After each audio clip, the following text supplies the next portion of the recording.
দিতে হবে। তবে আমরা এটা বলি যে ডিসেম্বরের মধ্যে আমাদেরকে গেজেট দিতে হবে। সর্বকথার এক কথা, সব কথার শেষ কথা, আগামী ডিসেম্বরে আমাদের পে স্কেলের গেজেট জারি করতে হবে। এই লক্ষ্যে আপনারা ঝড়ের গতিতে আমাদের এই দাবিগুলি প্রচার করবেন। এই একই কথার জন্য শুধু একটাই কথা, একটাই গান, এক দফায় এক দাবি, আমরা ডিসেম্বরে আমাদের পে স্কেলের গেজেট চাই।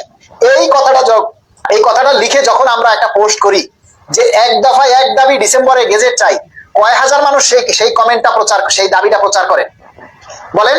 আমি জানতে পারলাম কৌশলে সময় ক্ষেপণ করবে, কিন্তু কর্মবিরতি ও বড় মহাসমাবেশ হলে পে স্কেল দিবে সর্বশেষে।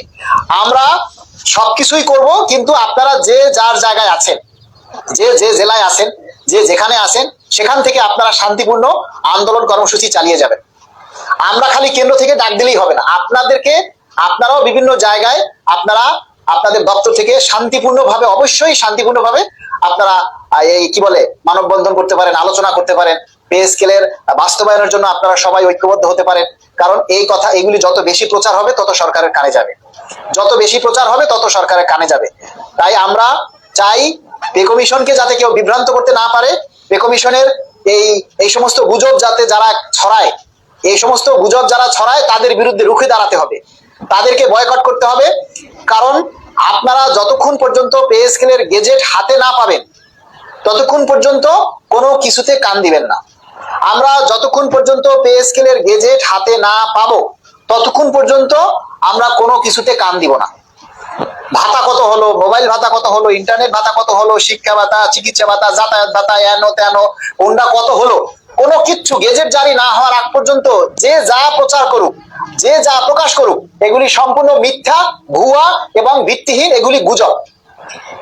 এই সমস্ত গুজবের বাচ্চারা দেশটাকে শেষ করে, এই সমস্ত গুজবের বাচ্চারা দেশে অস্থিতিশীল পরিবেশ তৈরি করে এবং একটা বৈরী সম্পর্ক তৈরি করে, যার কারণে কমিশন সম্পর্কে যাতে মানুষের একটা বিরূপ ধারণা হয়। কিন্তু এবারের পে কমিশন কর্মচারী বান্ধব পে কমিশন, সেটা আপনারা কাজে ফল পাবেন।